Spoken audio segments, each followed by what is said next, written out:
Greetings, dear friends, and welcome to this channel. I am Ken Jerry Abila. I am a software developer. In this tutorial, we'll be getting started with the C programming language. I'm going to start with a brief history of the C programming language. The C programming language was invented by Dennis Ritchie, and that was in 1972.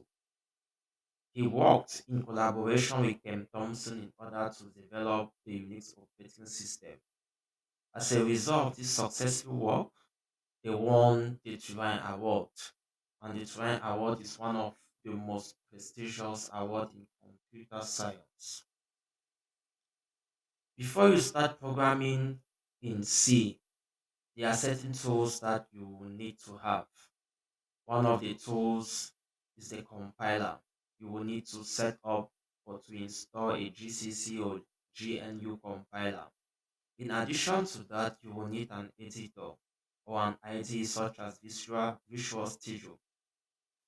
For editors, there are many editors that you might want to use. For those using a Windows operating system, all Windows operating system comes with Notepad, which is an editor. There are other editors such as Atom, Bracket, and there are so many. When you have had your compiler and your editors set up, the next thing you should know is the coding compile cycle. Remember that as a developer or as a programmer, most of your job will be writing programs or coding programs. So you need to understand the coding compile cycle very well. As you are coding programs, you will need to compile them and then check if there are any syntax error.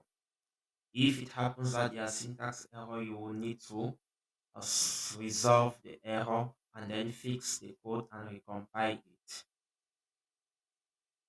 And you will do that up to the stage where your code is running properly. There you can stop. Now that you have your tools set up, the next thing you need to know is the basic structure of a C program. All C programs start with hash include studio.h, and then we have our main function. Don't worry, I'm going to explain more about this in the next slide. In the basic structure of a C program, the hash include is what we call a compiler directive, and it provides information the compiler needs to compile programs. The studio.h stores variable declarations, which are used by functions. And it's important to note that these functions are responsible for input output instructions. In C, a program consists of one or more functions or subprograms, one of which is called the main function. In addition to that, a function name is followed by a list of arguments enclosed in brackets. In cases where we do not have arguments, the bracket must still be present.